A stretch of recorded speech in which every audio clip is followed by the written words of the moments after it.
चलिए अब खबरें विस्तार से जानते हैं, आपको सिलसिलेवार बताते हैं आज की बड़ी खबरें क्या हैं जो आपको जरूर पता होनी चाहिए। आज मध्य प्रदेश के मुख्यमंत्री शिवराज सिंह चौहान ने कॉमन सिविल कोड को लेकर बड़वानी में एक बड़ा बयान दिया। कहा कि इसे लेकर मध्य प्रदेश में कमेटी बना रहे हैं। इस पर एक रिपोर्ट देख लीजिए। नया जमाना आएगा। बड़वानी में सीएम शिवराज सिंह चौहान ने कहा कि अब समय आ गया है कि भारत में समान नागरिक संहिता लागू होना चाहिए। अब समय आ गया है कि एक समान नागरिक संहिता लागू होनी चाहिए। मुख्यमंत्री ने कहा कि एक देश में दो विधान भला क्यों चले। सीएम शिवराज ने साफ कहा कि वो इसे लेकर मध्य प्रदेश में एक कमेटी बना रहे हैं। सीएम ने कहा कि कुछ मामले ऐसे सामने आते हैं जब आदिवासी वर्ग की बेटियों से शादी करके उनकी जमीन हड़प ली जाती है। एक देश में दो विधान क्यों चलेगी, एक ही होना चाहिए। और मध्य प्रदेश में भी मैं कमेटी बना रहा हूँ। समान नागरिक संहिता, एक पत्नी रखने का अधिकार है तो एक ही पत्नी सबके लिए होनी चाहिए, फिर ज्यादा क्यों होना चाहिए। तो कांग्रेस इसे चुनावी एजेंडा बता रही है। कांग्रेस नेता कह रहे हैं कि चुनाव आते ही बीजेपी चुनावी शिगुफे छोड़ देती है। माननीय मुख्यमंत्री जी और माननीय प्रधानमंत्री जी, चुनाव में लाभ कैसे मिले, किस तरह से धार्मिक विषयों को छेड़ा जाए, ये इनके बहुत बड़ा ब्रह्मास्त्र है। यूनिफॉर्म सिविल कोड को सरल शब्दों में कहें तो भारत में रहने वाले हर नागरिक के लिए एक समान कानून, जिसके तहत शादी, तलाक और जमीन जायदाद के बंटवारे में सभी धर्मों के लिए एक ही कानून लागू हो। आपको बता दें कि बीजेपी शुरू से ही समान नागरिक संहिता की वकालत करती आई है। बीजेपी शासित राज्य गोवा में इसे लागू भी कर दिया गया है, जबकि महाराष्ट्र, उत्तराखंड, हिमाचल, गुजरात, कर्नाटक में इसे लागू करने की तैयारी चल रही है। अब मामा ऐसे लोगों को लटकाएगा, छोड़ेगा नहीं किसी भी। तो यूनिफॉर्म सिविल कोड की चर्चा नई नहीं है, लेकिन जिस वक्त पर यह चर्चा एक बार फिर छेड़ी गई है, इसे चुनावी मुद्दा या चुनाव देखकर प्रोपेगेंडा माना जा रहा है। इधर दूसरी तरफ आरक्षण एक बड़ा मुद्दा है जो हमेशा से चर्चा में, सुर्खियों में रहा है, पॉलिटिक्स का हिस्सा रहा है। आरक्षण के मुद्दे पर छत्तीसगढ़ विधानसभा का 2 दिवसीय विशेष सत्र आज से शुरू हो चुका है। पहले दिन दिवंगतों को श्रद्धांजलि दी गई। अब कल पर सबकी नजर है कि कल सत्र में क्या होता है।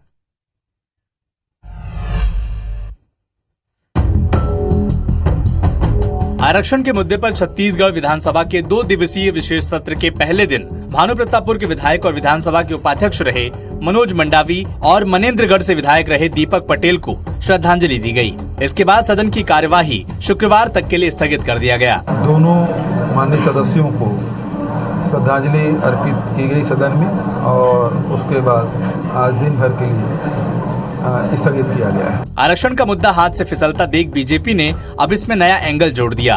बीजेपी अब सुप्रीम कोर्ट के दिशा निर्देश के आधार पर संशोधन का प्रस्ताव लाएगी। इसके तहत अनुसूचित जाति को 13% की जगह 16% आरक्षण और ईडब्ल्यूएस कैटेगरी में 4% की जगह 10% आरक्षण का प्रस्ताव है।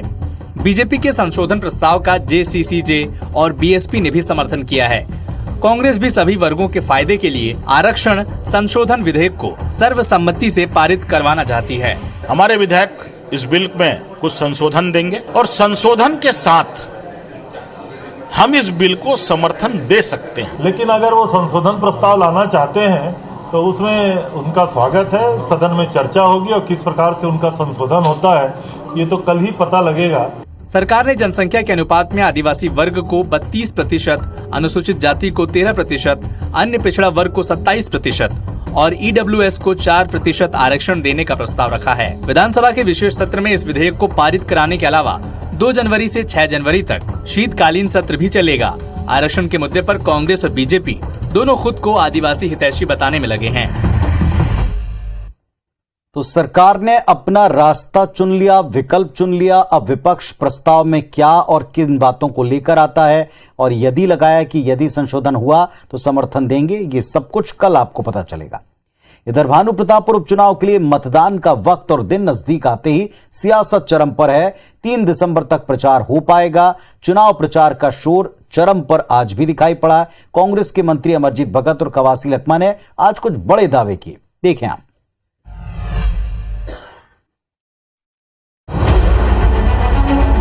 भानु प्रतापपुर उपचुनाव के लिए मतदान का वक्त नजदीक आता जा रहा है। राजनीतिक दल 3 दिसंबर तक प्रचार कर सकेंगे। आज चुनाव प्रचार का शोर चरम पर दिखा। सीएम भूपेश ने दमकसा और चारामा में सभा को संबोधित किया। भाजपा नेताओं ने भी अपने प्रत्याशी के लिए वोट की अपील की। इन सब के बीच ब्रह्मानंद नेताम के खिलाफ रेप के आरोपों पर कैबिनेट मंत्री अमरजीत भगत ने एक और बड़ा दावा किया। राम काज किए बिना मुहे आराम कहा।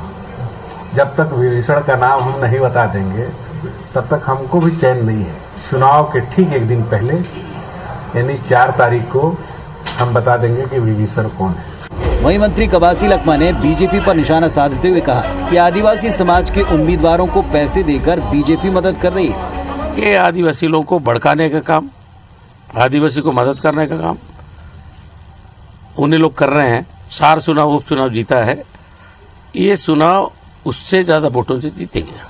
कुल मिलाकर आरोप प्रत्यारोप का दौर जारी है। अब जनता का फैसला क्या होता है, इसके लिए 8 तारीख तक इंतजार करना होगा।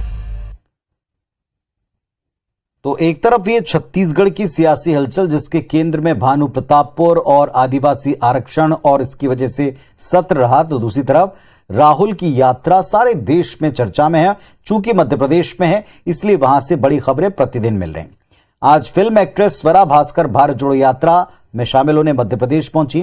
बीजेपी ने इस पर कड़ी आपत्ति जताई। क्या आपत्ति है ये भी देखिए।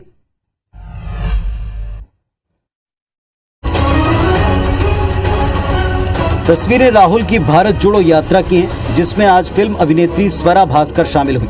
स्वरा भास्कर ने राहुल गांधी के साथ कदम से कदम मिलाकर कुछ किलोमीटर पदयात्रा भी की। स्वरा भास्कर की यात्रा में शामिल होने को लेकर बीजेपी कांग्रेस पर फिर हमलावर है। गृह मंत्री नरोत्तम मिश्रा ने स्वरा भास्कर की यात्रा में शामिल होने पर गंभीर सवाल उठाए। ये सब टुकड़े टुकड़े गैंग के लोग, उस मानसिकता के लोग, राष्ट्र के विरोधी लोगों को समर्थन करने वाले लोग हैं।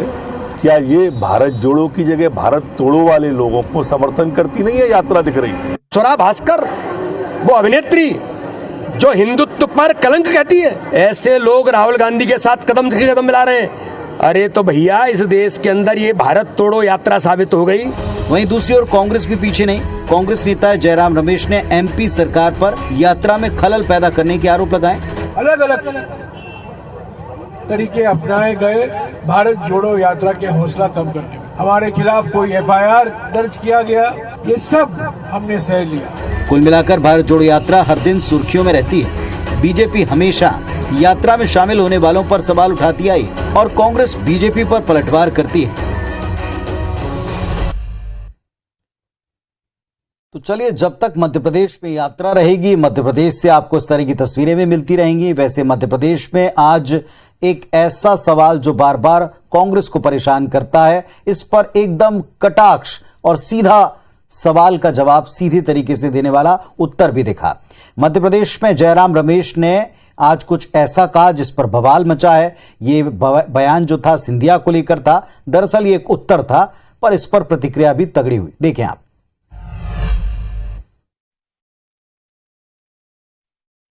सिंधिया जी क्यों छोड़कर गए, मैं आपको असलियत बताता हूँ। वो कैबिनेट मंत्री बनना चाहते थे और 27 नंबर सफदरजंग रोड क्या बंगलो पर रहना चाहते थे। यही 2 कारण थे, ये सब बहाने थे, ये बिल्कुल असली कारण नहीं था। सिंधिया पर कांग्रेस नेता जयराम रमेश का बयान सुर्खियां बटोर रहा है। जयराम रमेश ने कहा था कि सिंधिया ने दिल्ली के बंगले और केंद्रीय मंत्री पद के लिए कांग्रेस छोड़ दी थी। इसके बाद सिंधिया का बचाव करने के लिए मध्य प्रदेश के कई मंत्री मैदान में कूद पड़े। कैबिनेट मंत्री महेंद्र सिंह सिसोदिया ने कहा कि कांग्रेस को बताना चाहिए कि लक्ष्मण सिंह कांग्रेस छोड़कर बीजेपी में क्यों गए थे। हम लोगों को कहते हो कि हम भ्रष्टाचार करके चले गए। क्या आपने कभी दिग्विजय सिंह जी से पूछा कि उनके छोटे भाई लक्ष्मण सिंह जी भारतीय जनता पार्टी में क्यों गए थे? राज्य मंत्री ओपीएस भदौरिया ने भी जयराम रमेश के बयान पर पलटवार किया। कांग्रेस की सरकार सिर्फ और सिर्फ सिंधिया जी की वजह से बनी थी।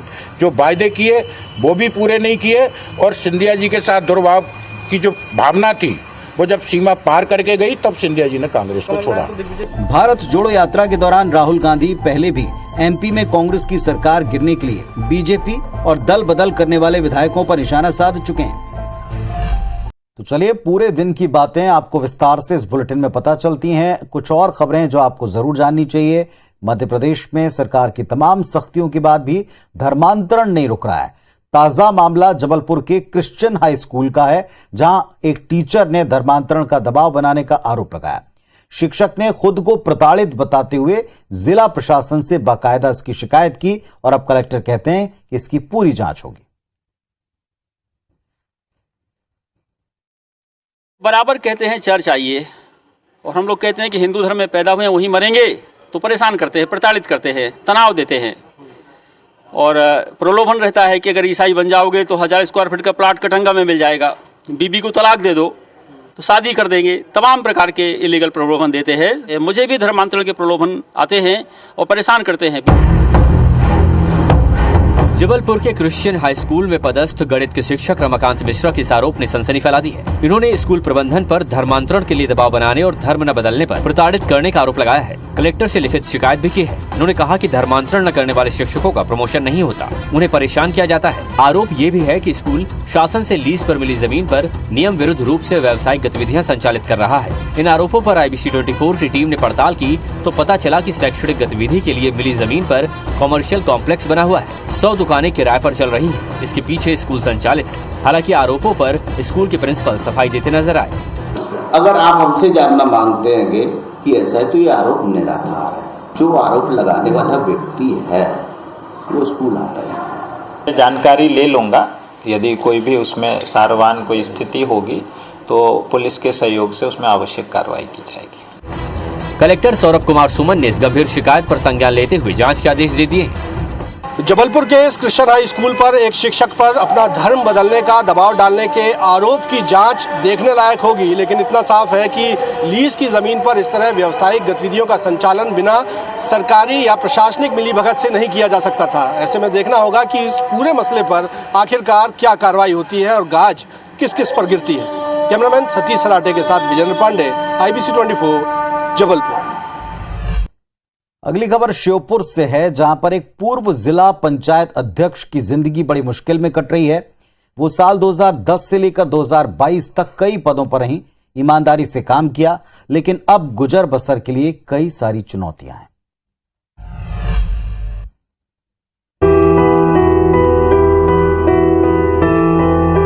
बोझ इससे ज्यादा कभी ढोया है गांव का, मेहनत से संभाली हर जिम्मेदारी, पर अब खो गया रुतबा इनके नाम का।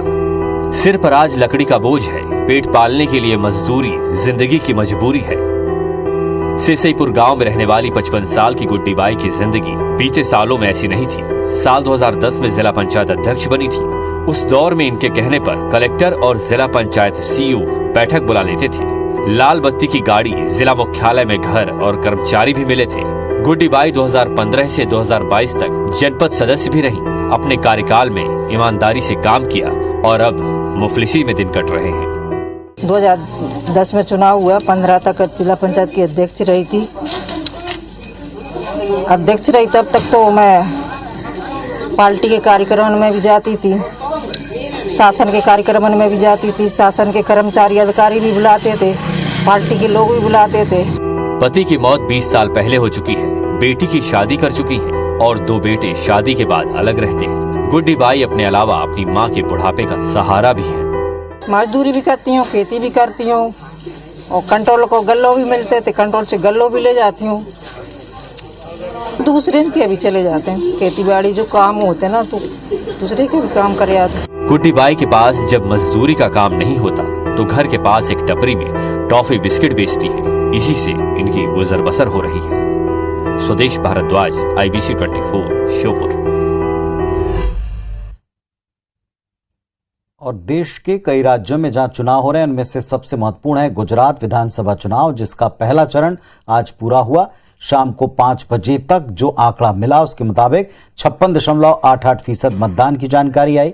साथ ही 89 विधानसभा सीटों के लिए 70 महिलाओं और 339 निर्दलियों समेत कुल मिलाकर 788 उम्मीदवारों की किस्मत आज EVM में लॉक हो गई।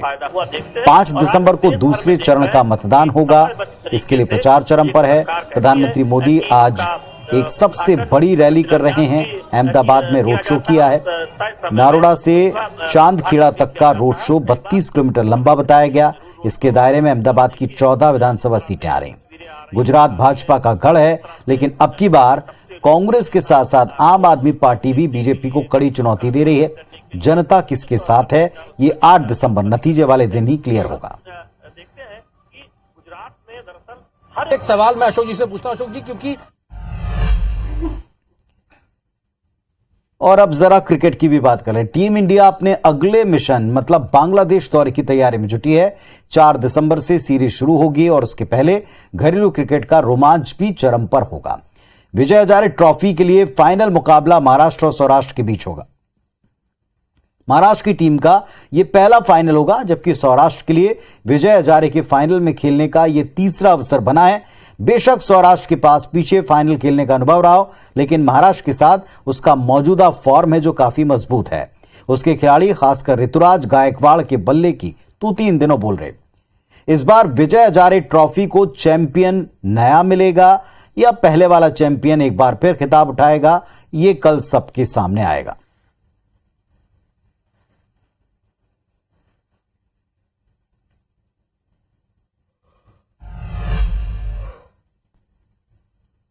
तो अभी सुकून की नींद और कल आपका दिन बड़ा शुभ रहे, इसी उम्मीद के साथ फिलहाल इस बुलेटिन में मुझको इजाजत दीजिए। पूरी टीम के साथ नमस्कार, शुभ रात्रि।